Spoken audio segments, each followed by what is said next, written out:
Olá, eu sou o Carlos e aqui nós estudamos a Bíblia. Mateus capítulo 26, verso 47. Enquanto Jesus ainda falava, Judas, um dos 12, chegou com uma grande multidão, armada de espadas e pedaços de pau.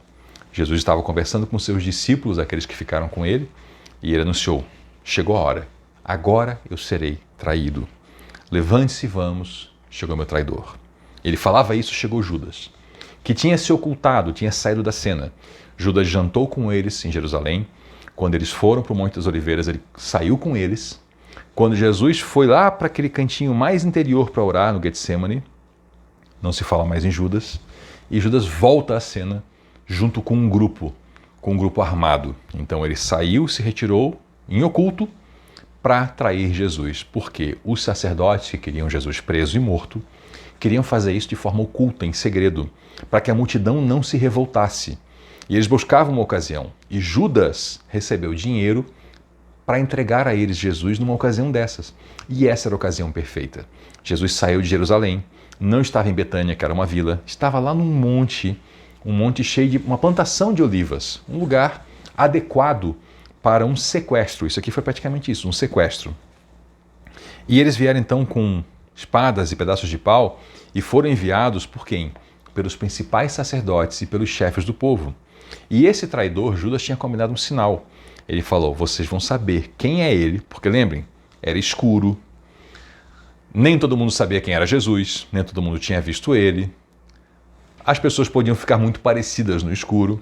Então, como saber quem é? O sinal: eu vou cumprimentar ele com um beijo. Então Judas veio diretamente a Jesus. Saudações, professor! E o beijou. Jesus olha para ele e fala: amigo. É interessante isso. Jesus sabia tudo sobre Judas. Ele sabia que aquele era o beijo da traição. E ainda assim, ele virou para Judas e falou: amigo, faça de uma vez o que veio fazer. Que lição! Que lição para quando nós estamos em pecado, para quando nós estamos fazendo o errado. Jesus nos olha e nos chama de amigo. Que lição! Então vieram os outros, agarraram Jesus e o prenderam. Só que um dos que estavam com Jesus puxou uma espada e feriu o servo do sumo sacerdote, cortando fora a orelha. Nós sabemos por outro evangelho que era Pedro. Não imagine Pedro como um espadachim habilidoso, dando um golpe certeiro e decepando uma orelha.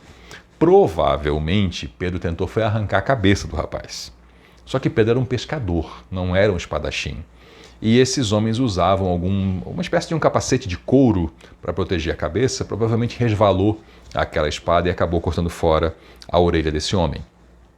E o Senhor Jesus virou para Pedro e falou: guarde a sua espada. Os que usam a espada morrerão pela espada. O chamado de Pedro, o chamado dos discípulos, não era para serem guerreiros, policiais, militares, era para serem pregadores. Se eles fossem se envolver naquele momento com luta armada, acabariam encontrando o seu fim pela luta armada.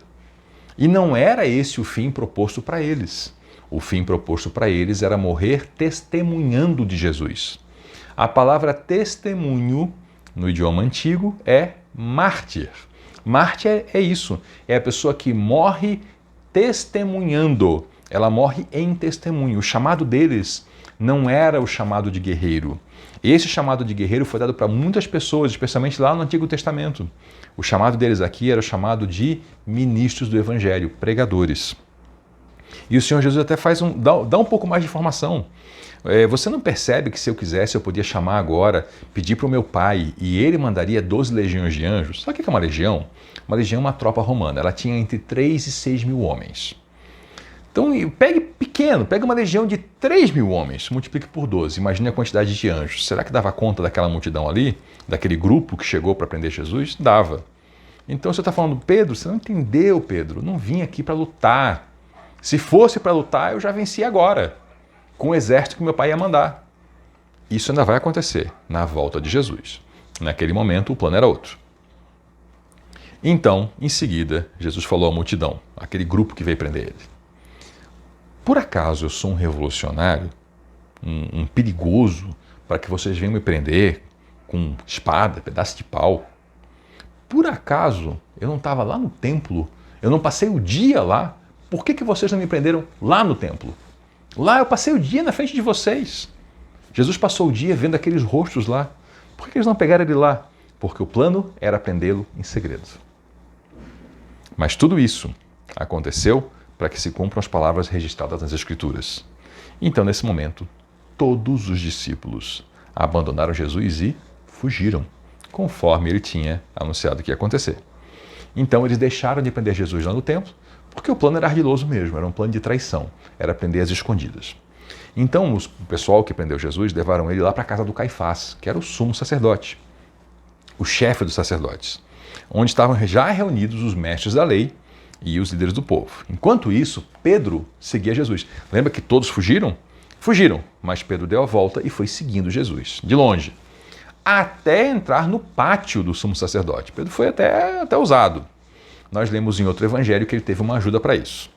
Ele entrou ali, sentou-se com os guardas e esperou para ver o que aconteceria. Ficou na dele.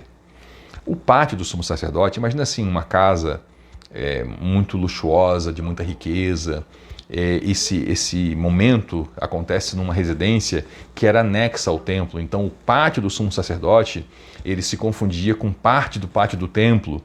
E claro que é uma região, uma parte mais fechada, né? Com guarda, com cerca, com muro, com grade, mas naquela área ali. Então isso se confundia a propriedade do sumo sacerdote com a do templo. E tinha guardas. Lá dentro, os principais dos sacerdotes e todo o conselho de líderes, eles estavam lá tentando encontrar testemunhas que mentissem sobre Cristo. Se esse julgamento aqui fosse sério, segundo a lei dos judeus, cada testemunha que apresentasse um testemunho falso contra ele seria condenada à morte. Porque esses testemunhos eram testemunhos para crimes de morte. E a lei dizia que se alguém testemunhasse em falso, receberia a pena do crime falso do qual testemunhou. E só que não, eles ficaram trocando, traz outro. Até que eles conseguiram combinar com 2 que disseram a mesma mentira. Olha, esse homem falou que ia destruir o templo e em 3 dias reconstruí-lo. Olha que crime. E isso não era crime também.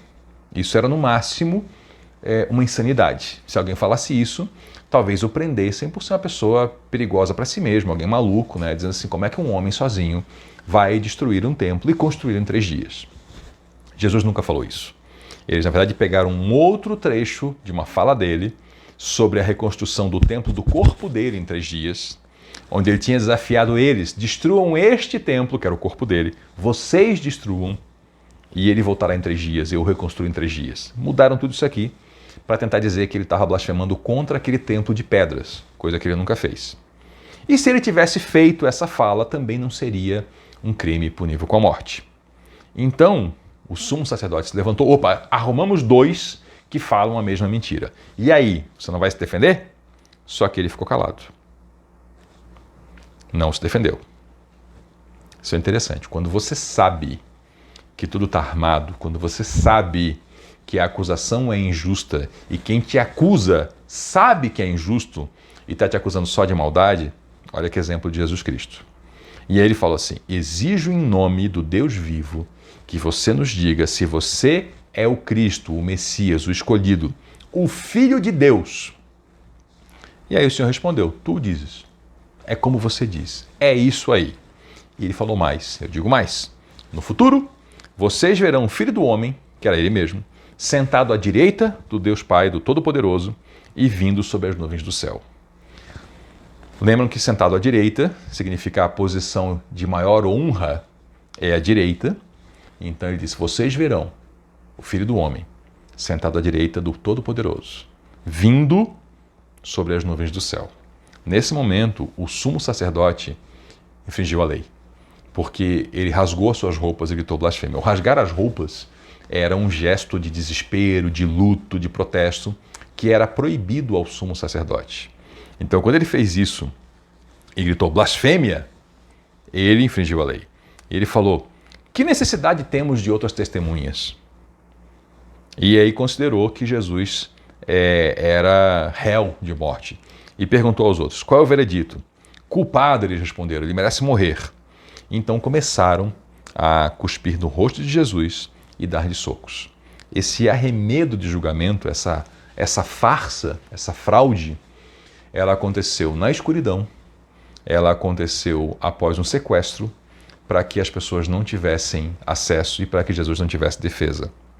E eles davam tapas e zombavam de Jesus, dizendo: profetize para nós, Cristo, quem foi que lhe bateu desta vez? Começaram então uma sessão de zombaria e de tortura. Todo esse episódio aqui completamente às avessas da lei, completamente fora de tudo aquilo que era o padrão de conduta judaica. E enquanto isso, Pedro, lembra que Pedro seguiu Jesus? Ele estava lá fora sentado no pátio. Aí veio uma criada e falou assim: ei, você onde que estava com aquele Galileu lá? Com Jesus. E Pedro falou: não, eu nem sei o que você está falando. Não, eu não. E aí mais tarde, já perto do portão, veio outra criada e falou: ei, esse homem aqui estava com Jesus de Nazaré. E ele falou, dessa vez com juramento: nem conheço esse homem. Lembra do que falou Jesus?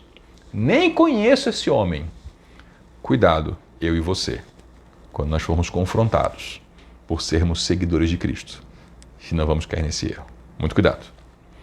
Pouco depois, alguns outros que estavam ali disseram assim: Pedro, teu sotaque, esse sotaque aí é de Galileu. E ele falou que seja amaldiçoado se eu estiver mentindo. Ele invocou uma maldição sobre si mesmo. Não conheço esse homem. E aí cantou o galo. E aí Pedro lembrou das palavras de Jesus: antes que o galo cante, você me negará 3 vezes. E saindo dali, Pedro chorou amargamente. É o choro do arrependimento. É o choro de quem sabe que pisou na bola, e especialmente pela sua soberba de dizer jamais, jamais, jamais. E aí fez aquilo que ele anunciou que jamais faria. Não reconheceu sua fraqueza e caiu na sua fraqueza. Lembra do que o Senhor falou lá no jardim do Getsemane? Vigiem e orem para que não caiam em tentação, porque o espírito está pronto, mas a carne é fraca. Pedro não foi vigilante nesse momento. E com isso, com o seu erro, com a queda dele, ele nos ensina essa lição, para que nós sejamos vigilantes. Muito obrigado por nos acompanhar até aqui. Eu sou o Carlos e aqui nós estudamos a Bíblia. Até a próxima.